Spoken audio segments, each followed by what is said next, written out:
it's recorded today. All right, so we're going to go through Job 31 through 37. 31 is basically Job's final protest of innocence. So as we've seen kind of throughout this whole study of Job, he's kind of getting more and more frustrated with his friends' responses. He's getting tired of, I guess, dealing with all the things he's had to go through. And chapter 31 is his last speech. And so you can kind of see how intense he's getting and how, I guess, frustrated and emotional he's getting with the situation that he's in. And then 32 through 37 is Elihu's argument. So we don't really hear anything about Elihu until now. And Graham told me not to really get too in-depth with Elihu just because he's kind of controversial, just like the friend. So we really don't know what to think about him, but we'll cover that a little bit. But the first thing I wanted to talk about was some of the literary features of Job. When I was in high school, actually, we studied Job pretty in-depthly, and I was kicking myself because, of course, I probably threw away all those notes. Would have been really, really helpful going through this week if I would have had some of those. But I tried to think back as best I could to Mr. Albright's class and try to think about some of the literary devices that are used in Job that I thought were kind of interesting. But also, if you think about them by themselves, they're beautiful and they're really well, I guess, placed in there especially for a work this old. But I think that there are ways that just because they're in there, I think that there's ways that they're used that actually communicate the message of God a little bit deeper. So as we've seen, it's just narrative prose that kind of act as bookends to the dialogue, the poetic dialogue in the middle. And so that kind of gives us the reader, I guess, more context than Job and his friends have. And so we have the benefit of knowing everything, whereas they don't. So that's kind of important to understand. And so that kind of sets up the context. And so I just wanted to focus on a couple of really good, I guess, literary features. And irony was the first one that I want to talk about. We've heard, as we've been going through, about the fence that God puts around Job. And so chapter 1:10, it's talking about the wall. He's got a wall of protection around his home and his property. Satan's talking to God, and he's saying that the only reason that Job is the way that he is because you've built this wall of protection around him. Well, it's actually the wall that remains. The wall actually remains around Job as he's going through his trials. So whenever Satan is allowed to first come in and test Job, he's only allowed to take away his property. So God still has a wall around him. So the irony there is, even though you're going through the hard trial, it's still God's protection around you. So you might not understand what's going on, but God has not abandoned you. God is, still has a wall around you. And then the same thing whenever he allows him to take away his health, it's still, God is still putting a wall around Satan. You can't take his life away. So I think that's some irony, but it kind of shows you that just because God's taken something away from you doesn't mean that he doesn't still have a wall of protection around you. And then the other one I want to talk about was sarcasm. I'm sure y'all have picked this up, but that's one of the awesome features about this book is the sarcasm. So Job 7:17 through 18. I just pulled one example out. What are people that you should make so much of us, that you should think of us so often? For you examine us every moment and test us every moment. So this is kind of sums up the way Job, he just kind of has these rhetorical questions for God whenever he's trying to understand what's going on. He's just kind of really dry and sarcastic in his responses. And we'll find out this. Is Dr. Ashford teaching next week whenever? Oh, you're teaching. So when Cody's going through 38 and beyond, we'll really get to see how the sarcasm comes back and is really kind of turned back around whenever God's responding. But I just wanted to make sure I pointed some of those out. But probably the biggest literary feature that I noticed that's really pertinent is the idea of like legal language or lawsuit.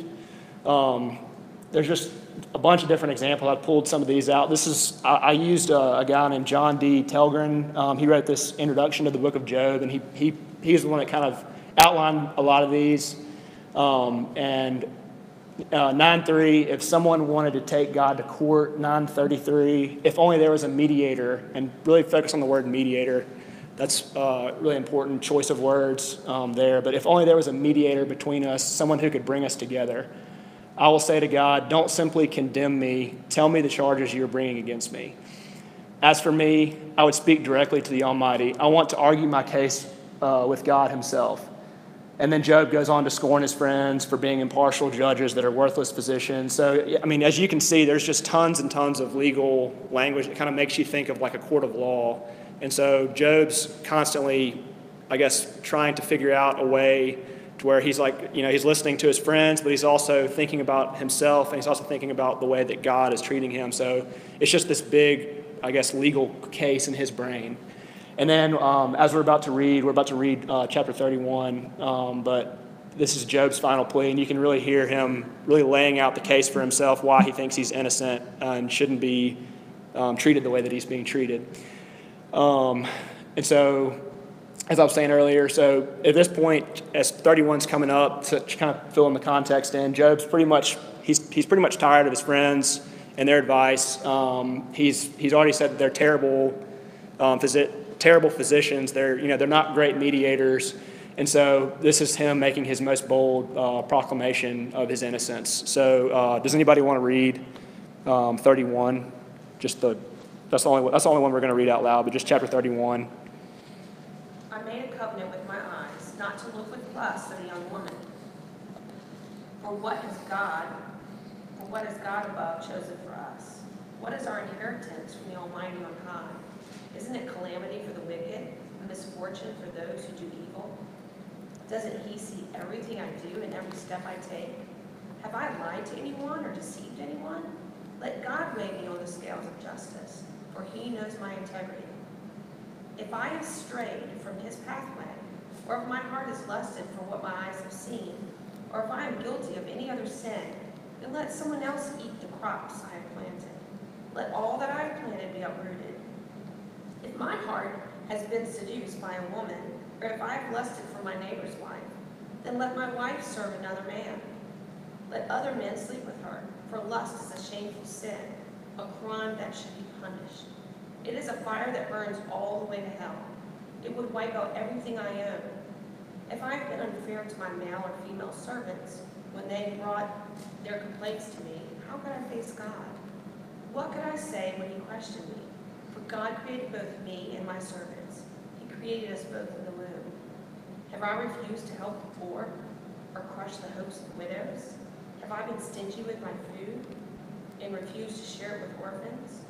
No, from childhood I have cared for orphans like a father. And all my life I have cared for widows.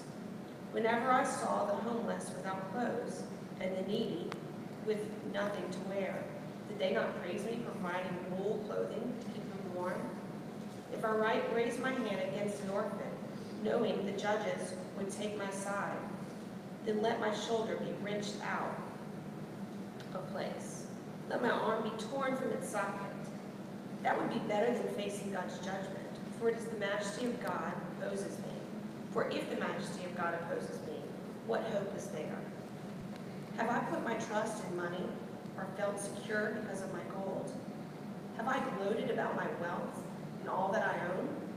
Have I looked at the sun shining in the skies, or the moon walking down its silver pathway, and been secretly enticed in my heart to throw kisses at them in worship? If so, I should be punished by the judges, for it would mean I have denied the God of heaven.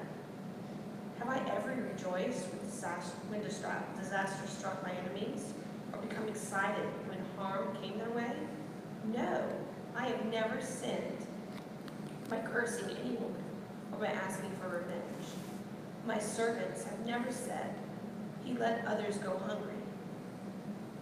I have never turned away a stranger, but have opened my doors to everyone. Have I tried to hide my sins like other people do, concealing my guilt in my heart? Have I feared the crowd or the contempt of the masses, so that I kept quiet and stayed indoors? If only someone would listen to me. Look, I will sign my name to my defense. Let the Almighty answer me. Let my accuser write out the charges against me. I would face the accusation proudly. I would wear it like a crown. for I would tell him exactly what I've done. I would come before him like a prince. If my land accuses me and all its furrows cry out together, or if I have stolen its crops or murdered its owners, then let thistles grow on that land instead of wheat, and weeds instead of barley. Job's words are ended. I think, thanks for reading that. I think you can see there in the last verses, like I was saying, 31, 35, it kind of really starts that part where he's pretty much directly challenging God. You know, if someone would listen to me, look, I will sign my name to my defense. Let the Almighty answer me. Let my accuser write out the charges against me. He's pretty much, at that point, just directly challenging God. I want an answer. I want someone to really just tell me what I've done to deserve this. And we'll see that whenever Cody talks about that, how that was a very bold strategy. Let's see how that works out for Job whenever he goes through. But the other thing that I want you to really look at, because it's mirrored, this is kind of going back to some of the writing style of this, but the way that Job is, questioning, asking these questions, these pointed questions about, specific cases where he feels that he's lived up to some law. He's asking very pointed questions about specific laws that he's followed. Just remember, I guess, for our lesson next week, how he's asking those very pointed, specific questions like that, because it very, very well mirrors the way God is asking Job very pointed questions. So there's some parallels there that are really worth noting. But as you can see, this is, just frustration, desperation, confusion, kind of all wrapped into one. He's very emotional, and he focuses on the laws mainly. And as you can see, all of his friends, we have the benefit of the doubt. We know God has already said that Job is completely innocent. So we can understand from an outsider's perspective that his frustration here. It's very easy to see how he's frustrated with his friend's response. And so that also kind of ties back into the lawsuit thing that I was talking about. And so I guess in trying to just kind of take a 30,000-foot view of all of this, you can kind of sense Job's kind of longing for someone who's a mediator. And so, the word mediator has come up several times in different parts of this. 23, 3 through 4. If only I knew where to find God, I would go to his court. I would lay out my case and present my argument. So, there's just so many different cases or examples in Job where he's not directly asking for, someone to go between him and God, but, he's obviously got something ingrained into him, some subconscious desire that's put there he's longing for something, for someone to go between him and God. And so obviously this was thousands of years before he had any kind of scripture or any kind of reference to know that there was, a Savior that was coming. And so I guess this kind of speaks to the divine inspiration here is how would Job know that there was some sort of, mediator that was to come? Why is he choosing the word mediator? What's giving him that longing for a mediator?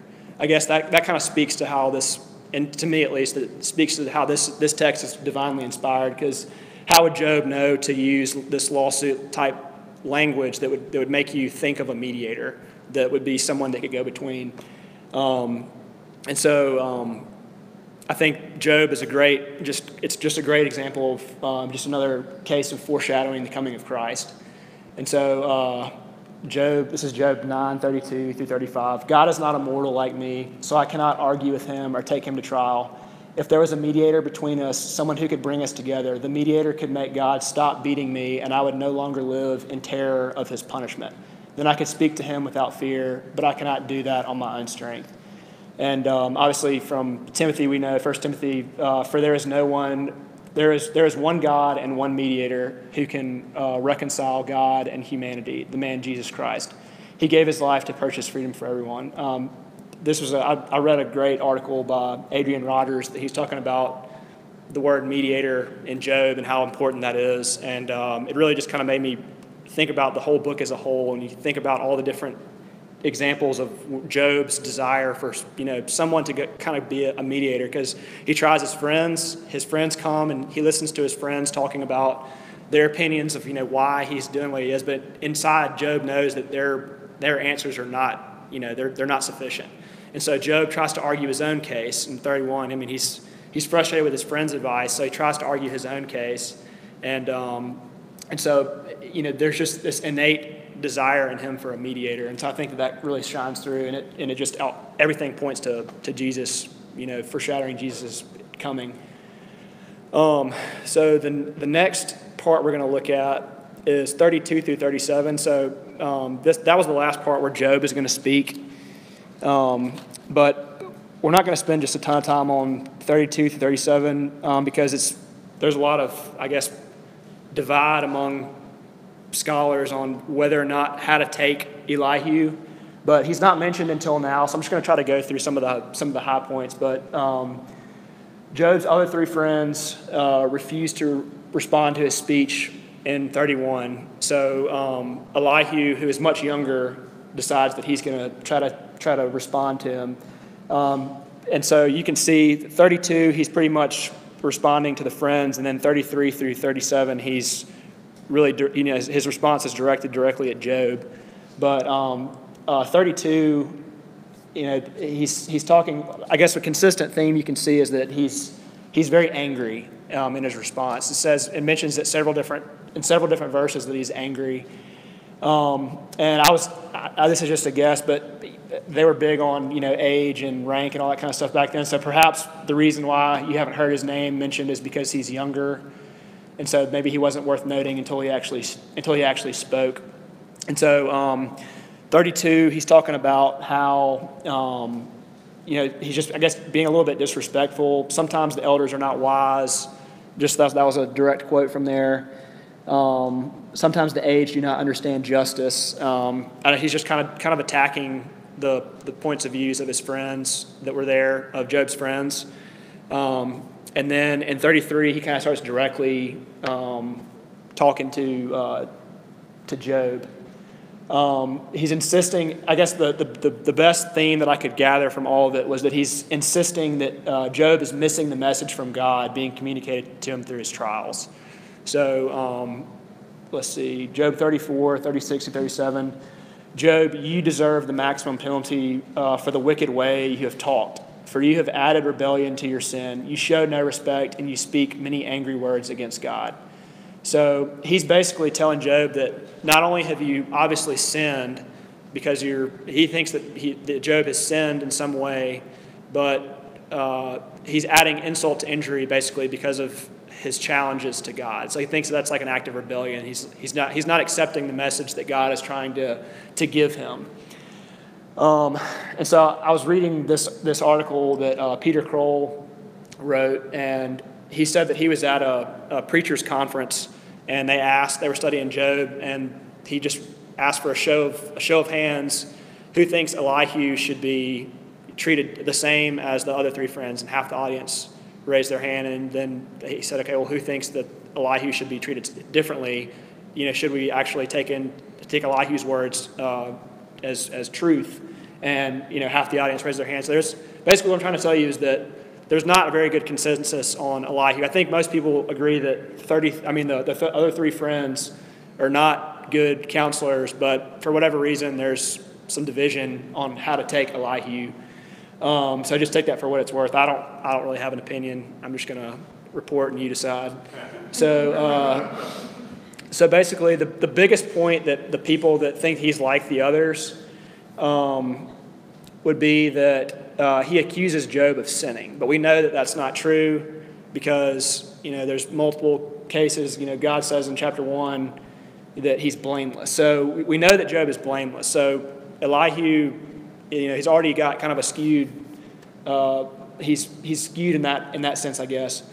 But the biggest difference is the way that he, I guess, takes Job's words and uses them whenever he's bringing accusations against him. So if you're reading through those chapters, you'll notice that every time that he's attacking Job, he's constantly saying, you say, you say, you say.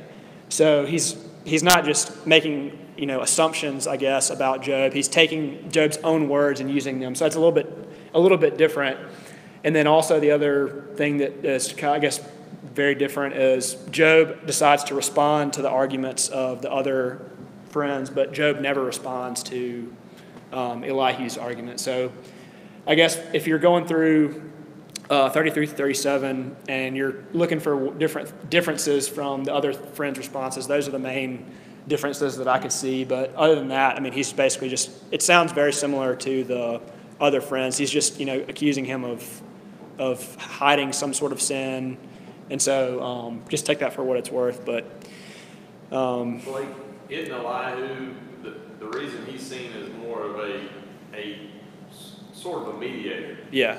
That rather than one of the friends who are really, accusational toward Job and his sin, is that Elihu comes in, he really doesn't say so much, Job, clearly you've sinned and your children deserve to die and so do you. Yeah. As he says, well, Job, these guys are really not talking to you the way they ought to, but also you ought to listen to the way you're talking.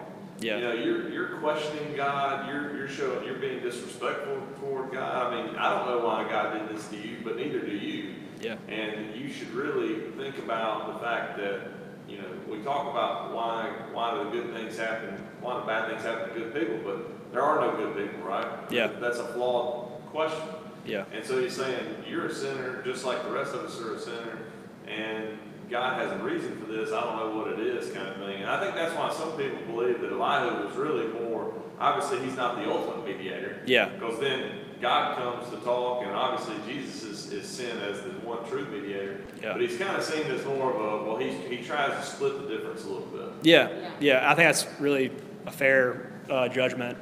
But I mean, I completely agree with that. Just his response is very different, and so whenever you're reading through that section, just think about those differences. But other than that, that's all I've got for today.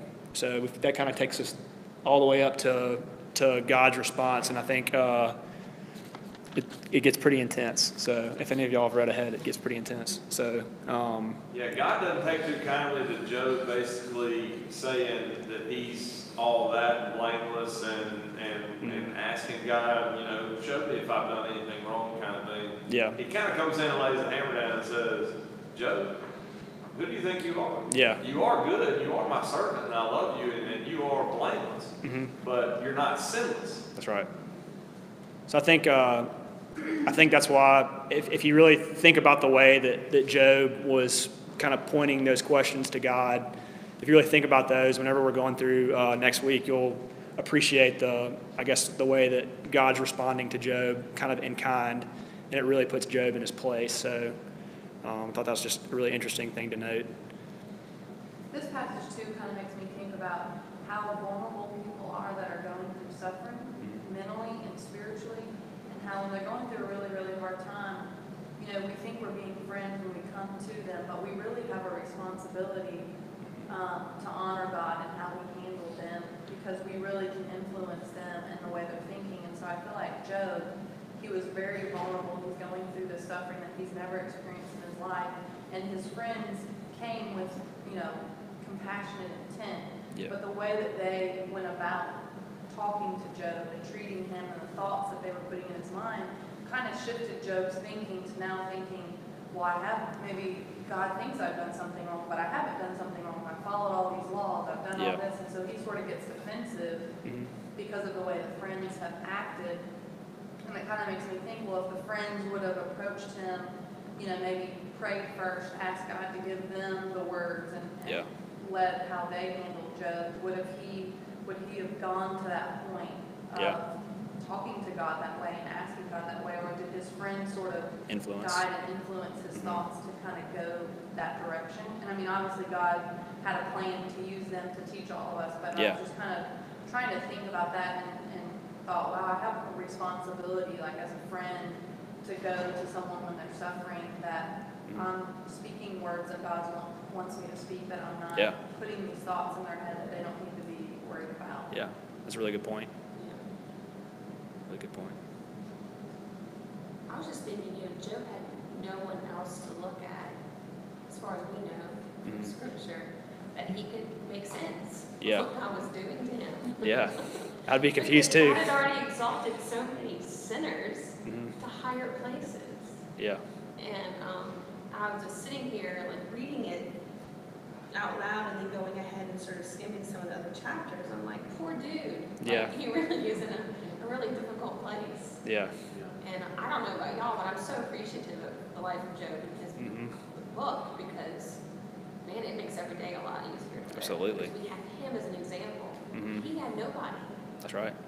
I think that's why I think that really points more towards the divine inspiration, like how would he know of, a mediator coming? So that just kind of just shows that, we always talk about there's a God-shaped hole in everyone. Well, even Job had that before Scripture, before any kind of written. It's just Job. It's there and waiting for a Savior. So even Job had the same desires that we do, the same needs that we do when it comes to a mediator. So that's one, I guess one of the main points I wanted to talk about from Job. Great job, Blake. Thanks for leading us through that. Thank you.